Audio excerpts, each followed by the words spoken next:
இன்றைக்கி வந்து நம்ம பிஎம் வந்து யூஎஸ் போயிருக்காரு இல்லைங்களா, அதை பற்றி ஒரு சில விஷயங்கள் சொல்லலான்னு இருக்கேன். வாங்க வீடியோக்குள்ளே போகலாம். நம்ம பிஎம் மோடிஜி வந்து 2 டே விசிட் வந்து போயிருக்காரு. 2 டேஸ் விசிட் வந்து யூஎஸ் போயிருக்காரு. தேர்ஸ்டே அன்றைக்கி அங்கே வந்து ஒயிட் ஹவுஸுக்கு போயிருக்காரு. அங்கே ட்ரம்ப்பை மீட் பண்ணியிருக்காரு. அங்கே வார்ம் வெல்கம் பண்ணியிருக்காங்க. அவங்க வந்து பார்த்தோன்னே வந்து இவர் ஒரு கிரேட் நல்ல ஒரு ஃப்ரெண்டு இவர் எனக்கு அப்படிங்கிற மாதிரிலாம் அப்ரிஷியேட் பண்ணி தான் பேசியிருக்காரு ட்ரம்ப்பு.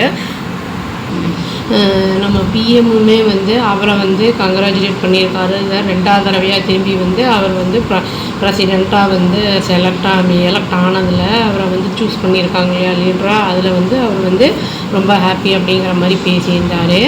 அப்புறம் வந்து 2 பேரும் ஒயிட் ஹவுஸில் வந்து மீடியாவுக்கு வந்து ப்ரெஸ் மீட்டுக்கு வந்து இன்டர்வியூ கொடுக்கும்போது சொல்லியிருந்தாங்க. அதாவது இந்தியாவும் அமெரிக்கா 2 பேரும் வந்து சேர்ந்து நல்லா வந்து ஜாயிண்ட் டெவலப்மெண்ட் பண்ணுவோம். அப்புறம் வந்து ஜாயிண்ட்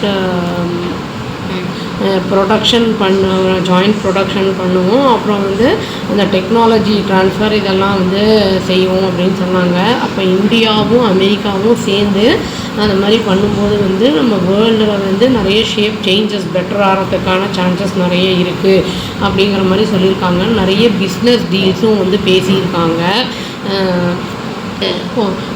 இப்போது அவர் வந்து பிரசிடெண்ட்டை மட்டும் மீட் பண்ணாமல் தனியாக வந்து இவர் வந்து மற்ற சில பெரிய பெரிய லீடர்ஸோடலாம் வந்து அவர் டிஸ்கஸ் பண்ணியிருக்காரு.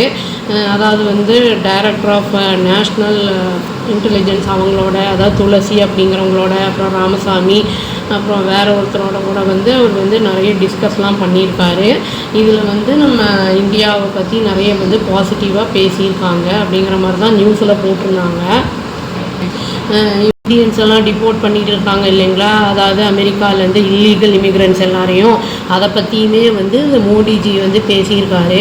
அதாவது வந்து யாரெல்லாம் வந்து கவர்மெண்ட்டுக்கு அகெயின்ஸ்டாக இல்லீகலாக அங்கே இருக்காங்களோ அவங்கெல்லாம் வந்து இந்தியன்ஸாக இருக்கிற பட்சத்தில் அவங்கள நாங்கள் வந்து அக்செப்ட் பண்ணிக்க தயாராக இருக்கோம் அப்படின்னு வந்து சொல்லியிருக்காரு.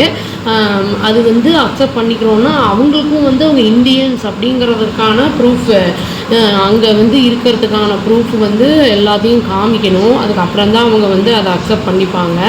இவங்க வந்து ஃபஸ்ட்டு ஃப்ளைட் வந்து இவங்களுக்கு ஆர்மி ஃப்ளைட் வந்து கொண்டு வந்து விட்டுட்டாங்க அமிர்த்சரில். இன்றைக்கி வந்து 2வது ஃப்ளைட்டு வந்து நிறைய டிப்போர்ட்டீஸை கொண்டு வந்து விடுது. இனி நிறைய பேரை கொண்டு விட போகிறாங்க அப்படிங்கிற மாதிரி சொல்கிறாங்க.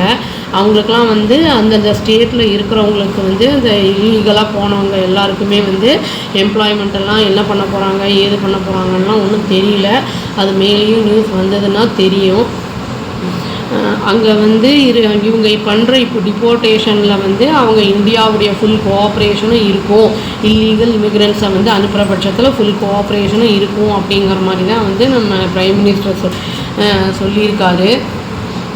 அவ்வளோதாங்க. இது வரைக்கும் இவ்வளோ தான் நடந்திருக்கு. டீலிங்ஸ் வந்து அந்த பிஸ்னஸ் டீலிங்ஸ் என்னென்ன அப்படிங்கிறது நம்ம டீட்டெயிலாக பார்த்தா தான் தெரியும். அவ்வளோதான். Thank you. Please do like, share and subscribe our channel and click the all option and tap the bell icon. Thank you.